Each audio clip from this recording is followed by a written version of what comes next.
Nggak kan? apa-apa, nggak apa-apa. Kan Tapi kita- Masya Allah ya. Kan kita tidak melihatnya. Masya Allah ya.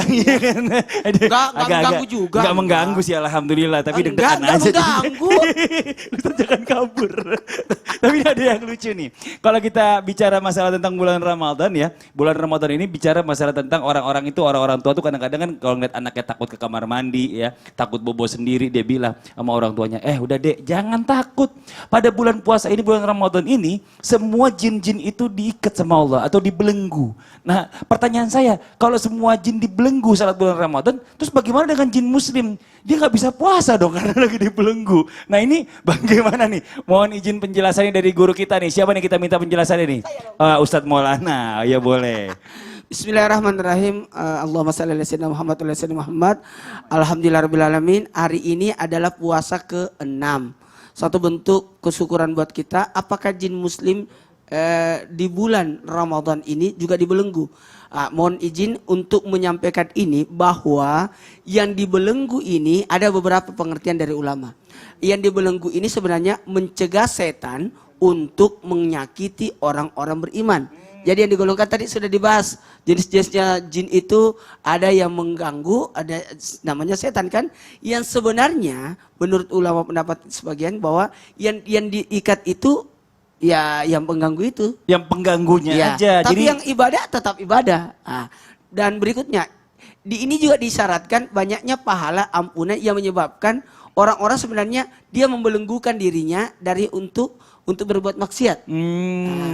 Dan ada yang luar biasa, orang berpuasa itu sebenarnya mengecil pori-pori untuk berbuat jahat. betul. Jadi sebenarnya puasa itu tidak menyerang perut, tapi menyerang nafsu, keinginan untuk berbuat dosalah yang diikat sebenarnya. Masya Allah. Makanya setan itu kan bukan dari golongan jin aja. Benar. Golongan manusia kan ada setan juga. Ada. Jadi yang sebenarnya diikat itu perbuatan buruknya, sifatnya. Jadi setan itu sifat, sekali lagi.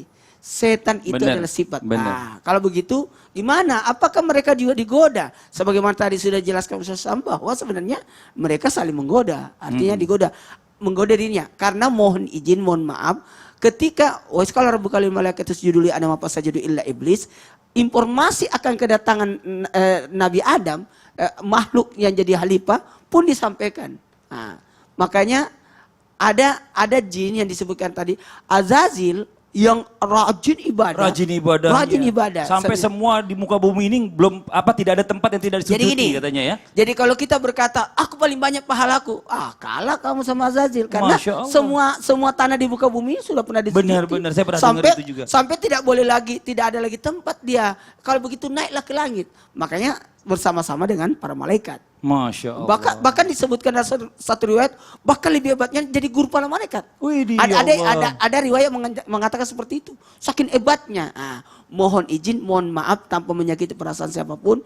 Jadi kita lah sebenarnya yang mengikat setan itu keinginan untuk berbuat maksiat, berbuat dosa, itu sebenarnya. Jadi kalau jin ini apakah digoda? Sama halnya dengan orang-orang yang beribadah. Dengan cara apa? Menekan. Jadi ingat ya, nafsu tidak dihilangkan. Kalau nafsu dihilangkan PR ya. Nafsu tidak dihilangkan, iya tapi benar.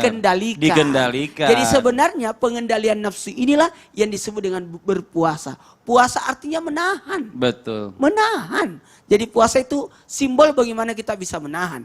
Jadi apanya yang diikat setan?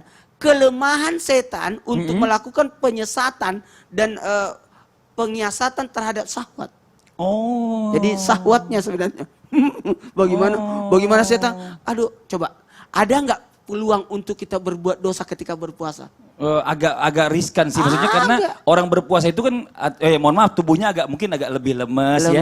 Kalau seandainya dia mau nyolong sendal terus takut dikejar, kalau dikejar keburu ketangkep karena larinya lebih pelan gitu ya kan. Ya benar kan ini Masya Allah. Orang berpuasa itu merasa dalam pengawasan. Betul. Jadi aman. Jadi kita kan alhamdulillah alamin. Makanya yang diminta untuk berpuasa adalah orang-orang yang beriman. Masya Allah. Yang mengaku ada keyakinan bahwa dirinya lagi diawasi oleh Allah. Masya lagi Allah. dalam pengawasan. Nah, kalau begitu, jin yang beriman pun melakukan ibadah puasa. Sekali lagi, jin yang beriman pun melakukan ibadah puasa. Berarti dia juga merasa diawasi. Iya. Jadi mereka dalam pengawasan seperti ini, untuk perluan melakukan dosa, sama, Iya, terikat. Masya Allah. Jadi kalau buat adik kecil tadi ya dek ya, sekali lagi yang di tayangan tadi pertama masih inget nih, ya kan? Yang minum gara-gara nggak ada orang, nggak boleh lagi ya dek, karena Allah ngeliat. Ini Masya Allah sayang nih luar biasa. Nah kita lanjut lagi nih, sebelum kita lanjutkan pembahasan kita dengan guru-guru kita, saya mau ajak jamaah yang ada di rumah, lihat dulu tayangan yang berikut ini.